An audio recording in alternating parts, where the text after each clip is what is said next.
Hello there, chess kids. FunMasterMike is back with another dispatch from the World Championship in Kazakhstan. And today, I want to show you about some more ChessKid lessons that are on display in chess's biggest stage. Before I show you though, hit the subscribe button. I'll be very honored to have you as a subscriber before you become world champion someday and I report on you. Now, this is a very interesting position from game 6. We've actually already covered game 6 in another video, but this one is totally different because we're going to see how Jan Nepomniachtchi had an amazing defensive resource. That's right. A lot of my ChessKid videos are about what to do when you're losing, and well, we're going to see that happen here. Now, Jan said he wasn't quite losing, but he did know that he was worse in this position, and he could have gotten probably a draw after this move, pawn to h5. By the way, this move h5, it kind of answers an attack with an attack. After all, there is some pressure on this rook, and white is not doing anything about it and just attacking the bishop. But there's a problem because the rook is defending the pawn, and of course black can get rid of that rook on the next turn. Oh, no. White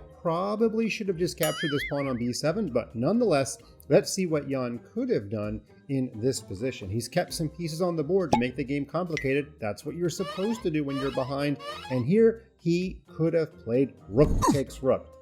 Now, if white takes back with the queen, black could just trade queens and nothing would be guarding this pawn, and black would take the pawn and the pressure would be over. So the only critical line would be if the pawn took back. And now comes the key move, a very hard one to see. Did you do my lesson on backward moves? Backward moves can be very weird and very hard to see, but this is a time for that lesson because the queen could have gone all the way back to d8. And the idea is that even though the bishop is hanging, this queen check will be very, very hard to get out of. And the idea is that if white takes the bishop, then Jan could have checked. Of course, white only has one legal move. Then Jan could have checked again. And you see that a threefold repetition is coming. If the king walks back, the queen just checks again. So the only other legal move is to block with the queen, but then Jan would have captured. And amazingly, after all of those queen checks, the geometry works out in black's favor. There is a fork. Now, if the king goes back to the first rank, black could take the knight, or black could just check and go back to e5 and make a draw.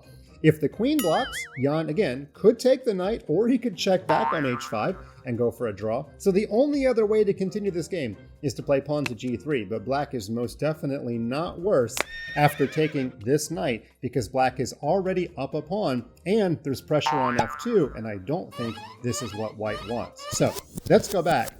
There's one other thing that could have happened in this position. White could have played queen f3 to guard the check and to keep an eye on the pawn. But now, a really amazing move. Our queen goes all the way and stops on d2, putting some pressure here. But really the reason is that when the pawn takes, then Jan could check on e1 with very similar variations. When the king moves, then the queen takes to give check. Again, if the king goes back, you already know the queen can go back to the square e1. So if pawn to g3, then the queen takes the knight, and it actually looks like white is better because white's going to win this pawn. But remember, white's already down a pawn, and if white takes with the pawn, black can very easily blockade, and the f7 pawn is actually more of a weakness than a strength. And if you take with the queen, I know that visually it looks like the black king is shaking in his boots, but actually, after the black king calmly steps aside, the threat of rook to f8 is a big deal, and suddenly there's a lot of pressure on both the queen and this pawn behind the queen on the f-file.